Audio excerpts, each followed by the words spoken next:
Okay, could you just keep an eye on this SSD because I'll go get some other ones, but that's really expensive, especially during this shortage. I just go get some other ones.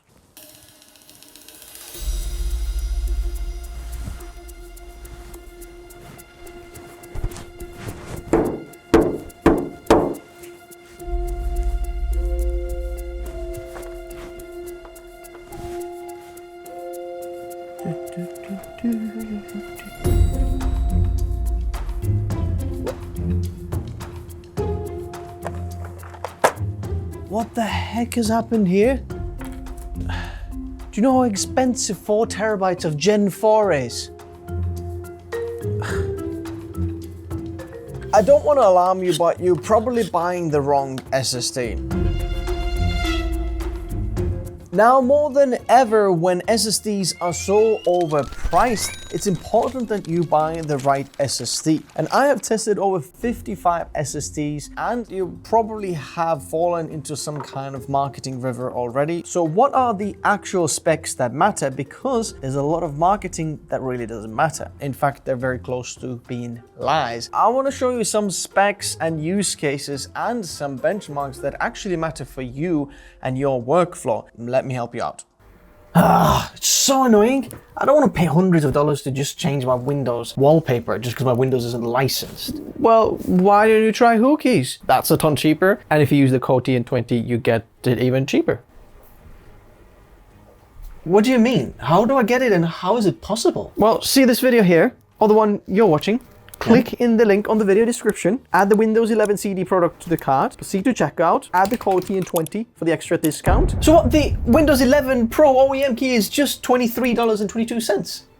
Yeah, choose the preferred payment option and complete the purchase. The key will be available on the purchased orders in a few moments. Copy the key and paste it into your Windows activation settings and you're all done.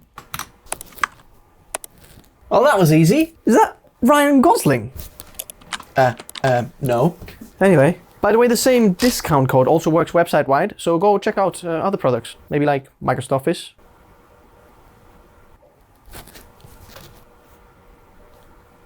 Three very quick notes before we get started. Number one, if you're on a Mac and you're watching this and you're thinking, this doesn't matter to me, actually it does very much so. And I've got a special video for Apple Storage Guide. So if you're watching this on your Apple devices or your Apple user, please check that one out because this is slightly different for Windows user. They just get used differently and you should use different SSDs because you can buy the wrong one on Apple as well because something that might work for Windows does not necessarily work on Mac. Secondly, if you want to pick any of those up, I'm going to leave the links in the description below. There are affiliate links, which means I'll get a small commission at no extra cost to you. And if you'd like to get full access to this SSD database that has even more benchmarks than what I'm showing you, then scan this QR code and sign up to our mailing list where we'll send you the access to that one, where you can also get access to our GPU database if that is of interest to you. So links in the description below and QR code on the screen. Now, I want to start from the very bottom. Perhaps you're just entering this video and you're like, I don't actually know what is SSD, hard drive, NVMe, Gen 4, 5,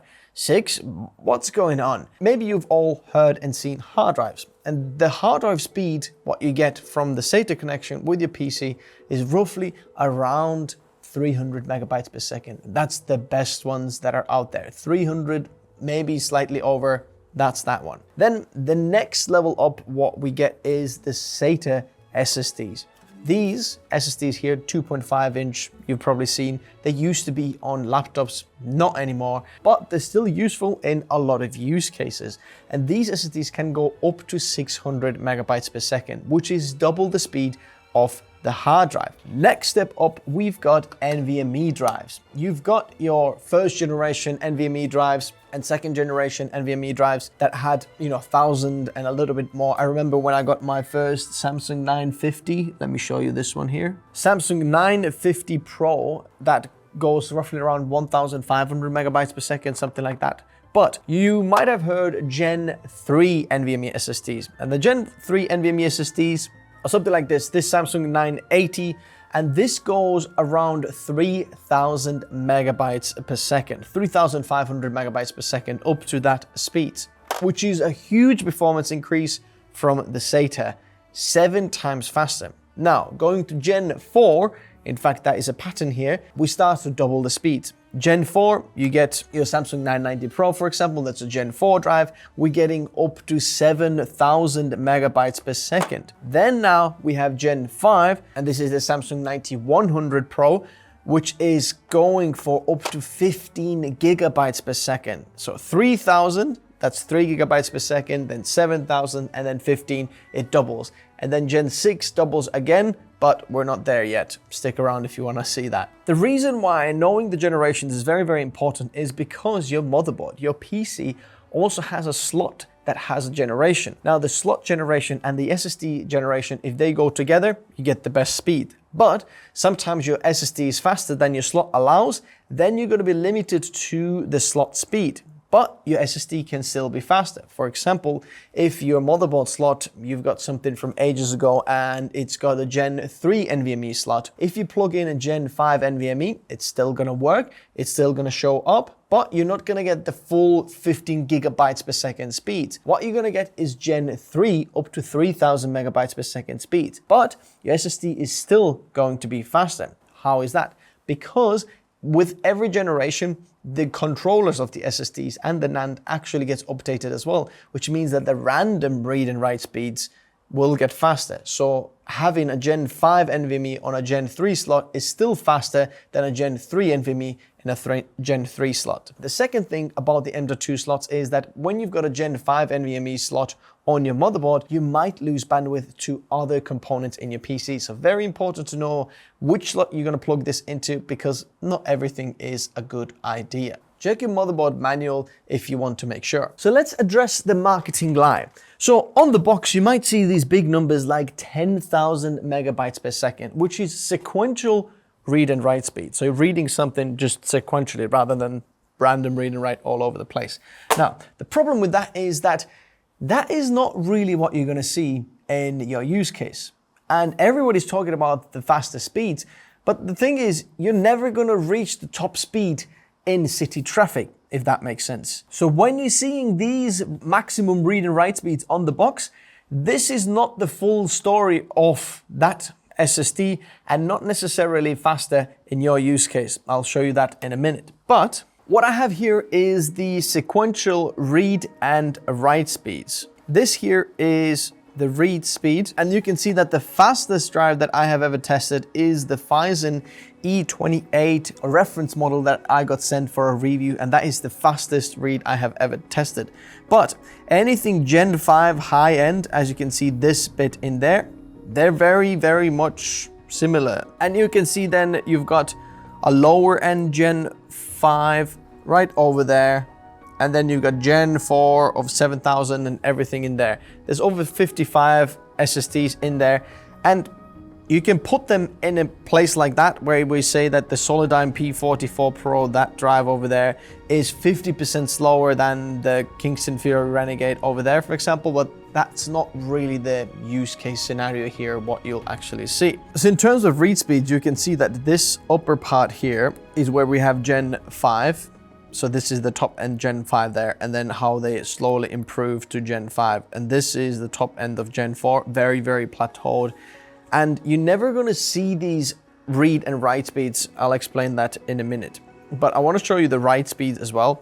So write speeds, we're seeing very, very similar graph. There is a little bit more of a increase or crescendo towards the higher end drives, which we have here, the Kingston Fury Renegade G5 drives. They're one of the best drives I've ever tested. But then the higher end Gen 4 drive, very, very similar, as you can see in there. And then slowly dipping off all the way to Samsung T9, which is actually external SSD. So why do you not see the read and write speeds, and why this is the marketing kind of trick then? It's because in order to see these transfer speeds of, let's say, 10,000 megabytes per second, you're gonna have to have a very specific configuration. Most of the time, something else is gonna be the bottleneck.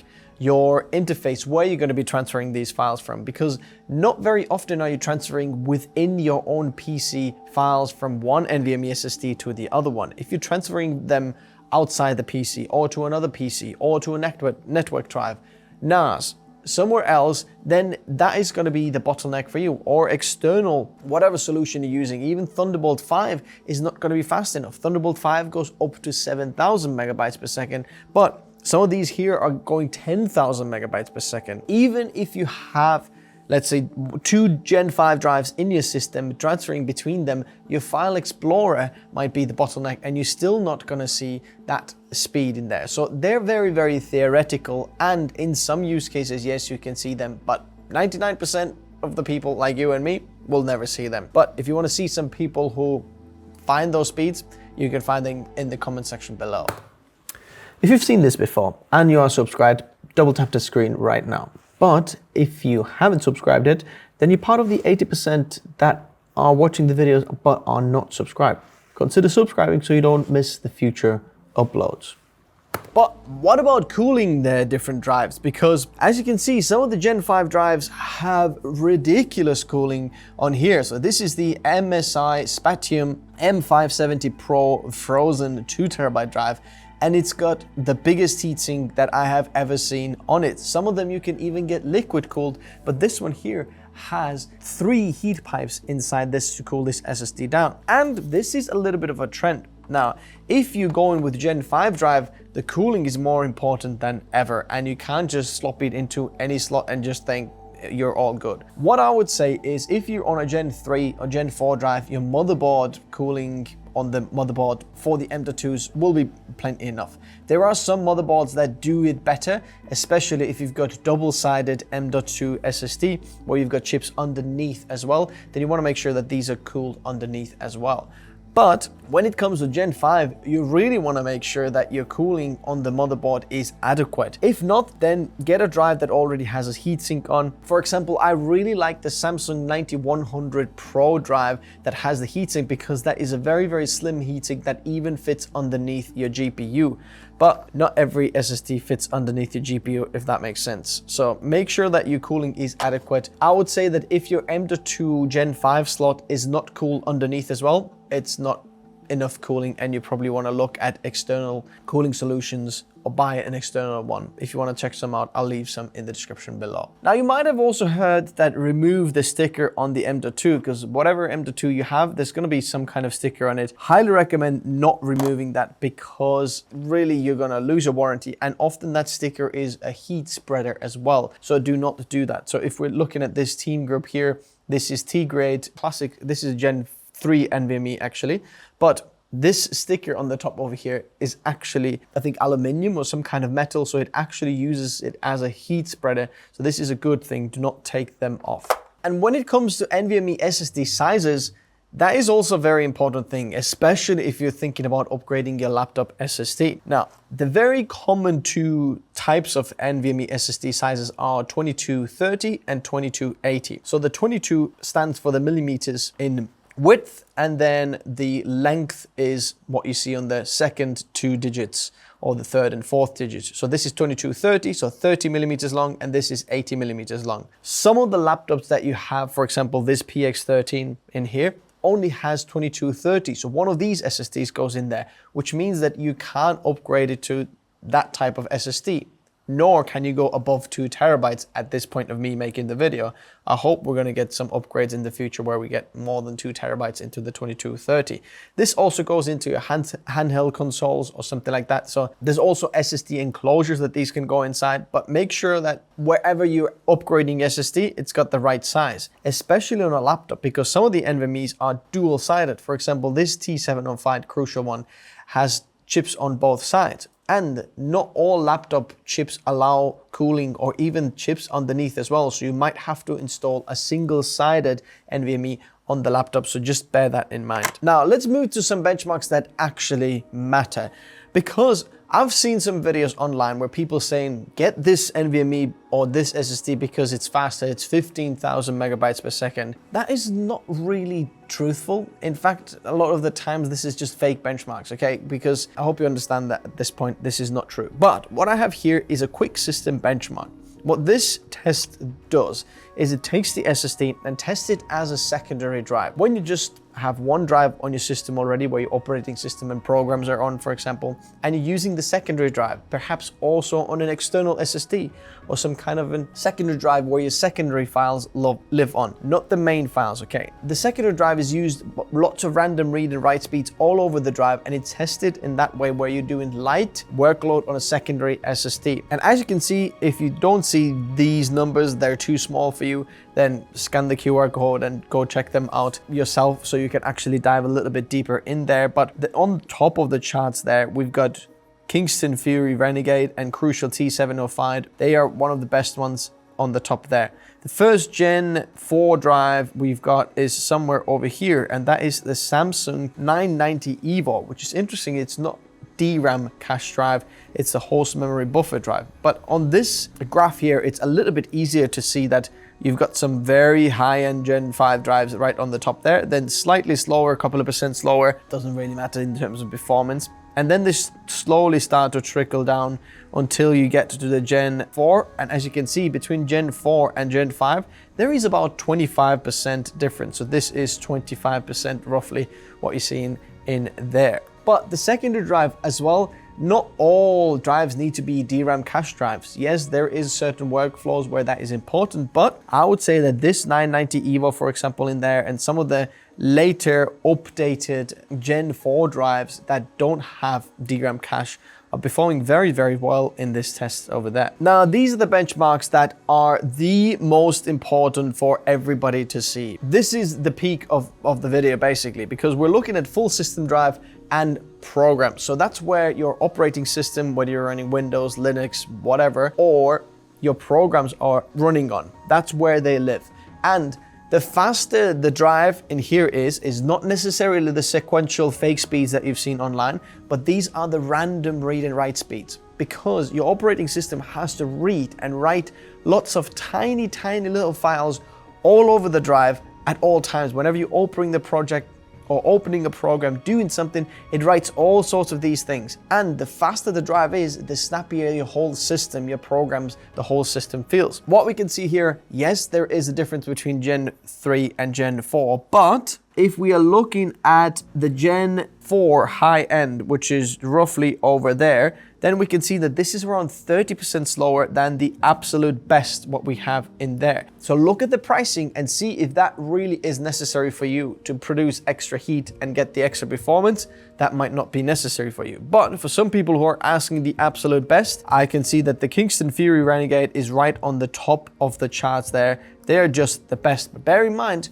not always the bigger capacity drive is just better. The Kingston Fury Renegade 2 TB, for example, is faster than 4 TB. I've often seen the case in there as well, especially when it comes to 8 TB. The 8 TB usually is slightly slower in these fast random read and write speed tests. I would say that the sweet spot here in terms of operating system drive lies somewhere around this region here. If you're wanting the best bang for buck, I'd recommend picking up one of these over there. And bear in mind, the operating system does not need a DRAM cache in order to get the best performance. In my testing, definitely not. But the next step is an actual professional workflow, which a lot of creators fall into. And perhaps you're a creative professional, or you're doing some other professional workloads, maybe even gamers, then you want to separate your storage workflow, not just everything onto one drive.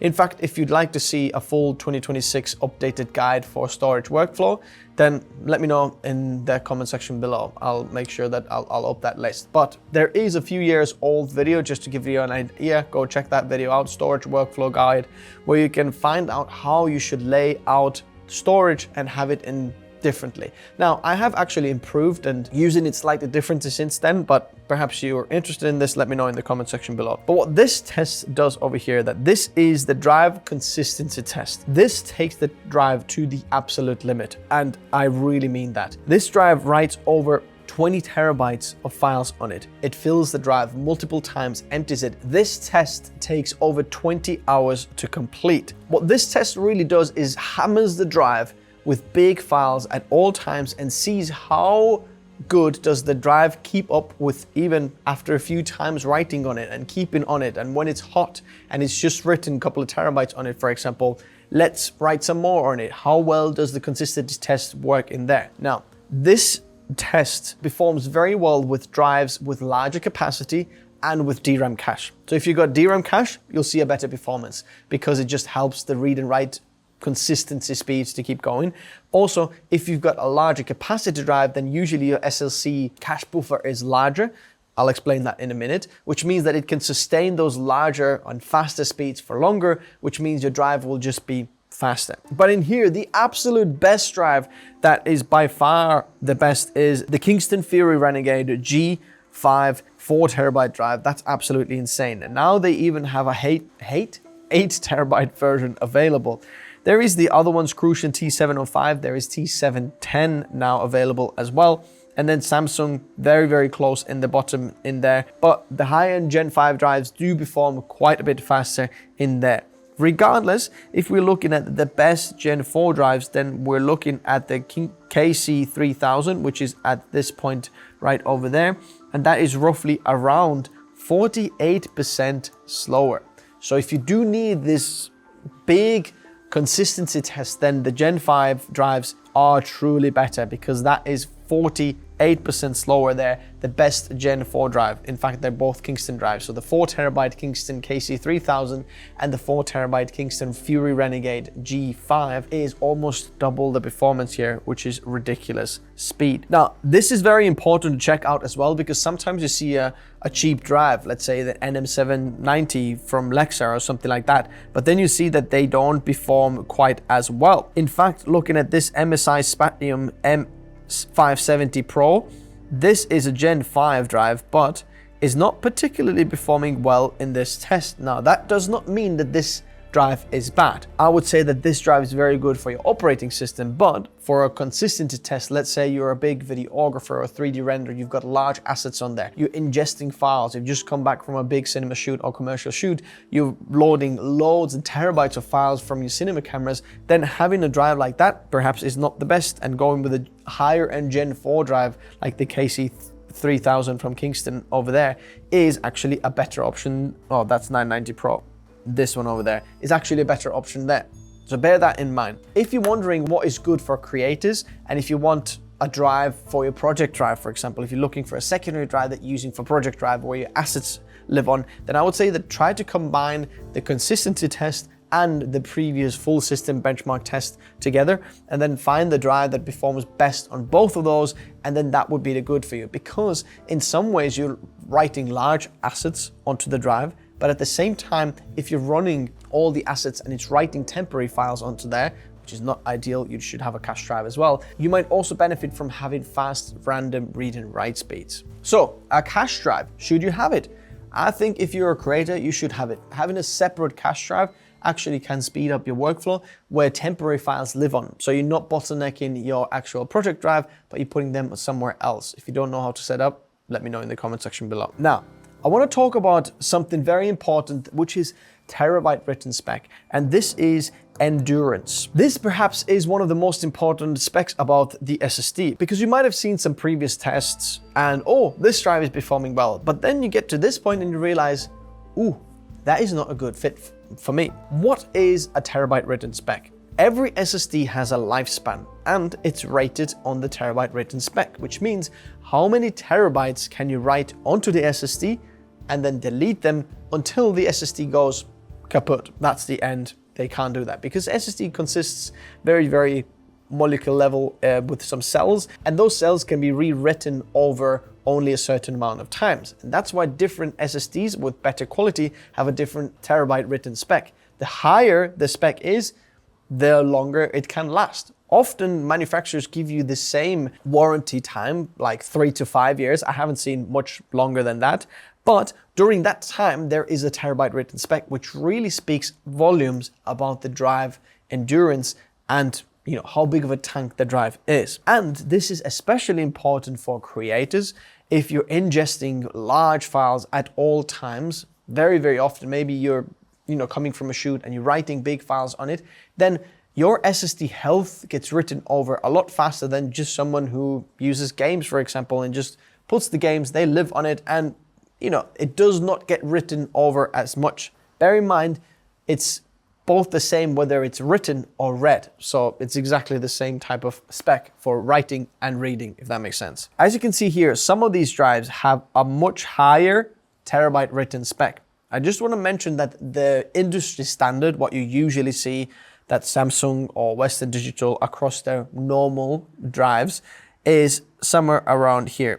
So this is 600 terabytes for 1 terabyte, and then for 2 terabyte, it doubles because it's double the size. Then for 4 terabyte, it doubles again for 2,400. And that's what we can see here. Some drives have an extra spec. So remember this MSI that we just mentioned that did not look particularly good on the consistency test, but the actual terabyte written spec for this drive is higher than normal, above the average. What you can see here, MSI is 700 for 1 terabyte, 1400 for 2 terabytes, and 3000 for 4 terabytes. That is quite a bit higher. In fact, if you look at the 4 terabytes of this MSI versus a Samsung 9100 Pro, for example, you almost get extra 1 terabyte worth of terabyte written spec on top of it, because 2400 versus 3000, that's quite a bit higher on this. But then there are some ridiculous, insane drives. For example, the Kingston Fury Renegade that you saw very on top of the list and everything. Whatever Kingston has done, this is the best. Now you're going to pay the premium in there, but look at the 8 terabyte spec is 8,000 terabytes written spec. Let that sink in, because that is basically double what we see on the industry standard. That's ridiculous. What Samsung offers you, Kingston says, yeah, you'll get double with us. That's ridiculously high. So here, I hope you can see that capacity actually matters. Having larger capacity drive will also make the drive last longer because it's got more space. It doesn't have to write over all the same cells on the SSD. It can spread it out. It's got a bit more room, and it's not gonna, wear out as fast. So bear that in mind when thinking about buying your SSD. Now, I want to talk about this bit here. This is the SLC Cache Buffer. Basically, every single drive in here has an SLC Cache Buffer, which means that those high 15 gigabytes per second speeds can only be sustained for X amount of times, or X amount of capacity, if that makes sense, out of the full capacity. So if we're looking at the Samsung 9100 Pro here, for example, that is the Gen 5 Samsung drive, then we can see that the 1 terabyte SLC cache buffer is 144 gigabytes. What that means is if you've got a 150 gigabyte project, for example, whenever I'm transferring files from this camera, they're probably going to be around 200 gigabytes. Now, if I'm going to start writing those onto my SSD, this Samsung 9100 Pro, for example, it's going to write them very, very fast at the first 144 gigabytes, if you can reach those high-end speeds. But then it's going to drop down after 144 gigabytes to a lot lower speeds. This is very important for people who are writing very large files onto the SSD. For example, maybe you are writing from a Thunderbolt 5 M.2 enclosure or Thunderbolt 4 M.2 enclosure onto the SSD, and you've got multiple drives writing onto it at the same time. Then you want a drive that can sustain those speeds. And Kingston Fury Renegade, again, very high, above the average what we see across the board, what you can write on it. And the larger the capacity of the drive, the bigger the buffer is. The larger it can write those files, or the longer it can last, the faster speeds on the SSD. I hope this makes sense. It can be a little bit complicated, but imagine you've got this 1 terabyte drive, okay? And there is a controller in here, and then you come here with a pile of files, and you're gonna send all those files through the controller to the SSD. And then that controller starts spreading them out in there. And then there is basically a bottleneck, how fast it can spread. There's a point where it says like, wait, we're gonna have to slow down because we have reached this 144 gigabyte buffer. Once you've, transferred the files, it's gonna spread them nicely out, organize the files on the SSD again, but then this has already become empty in here, and then maybe your files have been stored right on the back of the SSD, imagine it that way. And next time you transferring files again, the same thing happens. It kind of writes them onto it fast, and then kind of starts sorting them out all over the drive. That's kind of the SLC cache buffer. The bigger the capacity as well, remember, the bigger the buffer is. It doesn't mean that once you write 144 gigabytes onto the drive, then it's going to slow down. It can happen later on when your drive is very, very full. But at first, next day, for example, when you write on it again, it's fast again. Last thing, let's talk about some of the common mistakes regarding NVMe SSDs. Number one is not checking out all the links in the description below, because you might be thinking, yes, I need that Kingston Fury Renegade drive, for example, right on the top. But you click on the links and you realize, wow, that is super expensive. But then the one that's on the third spot, for example, that's only a couple of percent slower in terms of benchmarks, is actually 2-3 times cheaper.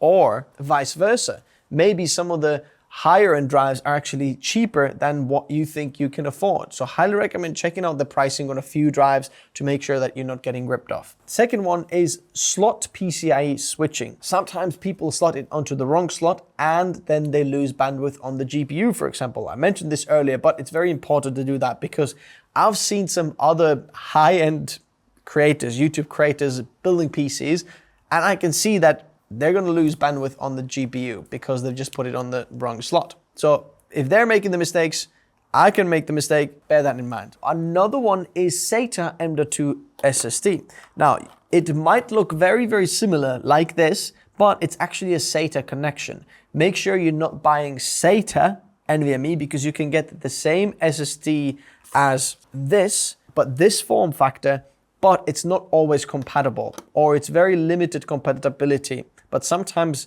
maybe someone's going to trick you and sell you SATA SSD. It still can work on certain slots on your motherboard, but not all slots are SATA compatible. Bear that in mind.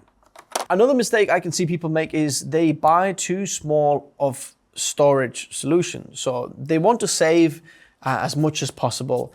But the thing is, with SSDs, there is a point where you're thinking, oh yeah, I'll just get like, maybe 250 or 500 gigabytes, that's going to be enough for me. Double that storage and the price per terabyte is going to be quite a bit lower. So make sure before you think that, oh, I need 512 gigabytes or 256 gigabytes, for example, make sure that you check the higher end storage because sometimes it can be even cheaper and a lot better price per capacity. Congratulations! If you've reached this part of the video, you're in the top 13% of people's attention graph.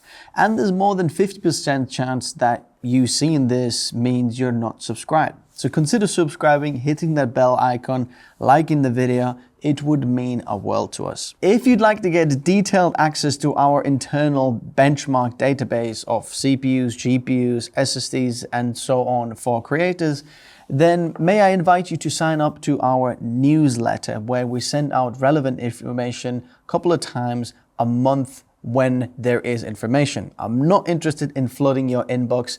This is when there is good information to share for your creative workflow. Then we'll send those emails out. And also you'll get the most exclusive access to some of the behind the scenes, perhaps even giveaways. So scan that QR code or link in the description below. If you've got any urgent questions to me personally, you can always reach out on Minect. I'll always get back to my messages. If you're looking for a new hoodie, may I recommend this one. This is not just any cheap random hoodie. This is a high quality hoodie that you can get. And when purchasing this, we get a small little kickback to help us build what we're building here. My passion is to help creators choose the best tech for their workflow and help them save some money in the process. This is Tech Notice, and if you've reached this part of the video, you have been upgraded to the top 5% of the people who ever see this part. And now YouTube thinks that you'll like this video, and if you haven't subscribed, you can do it on this side. Thanks very much, guys, for watching. See you soon. Bye-bye.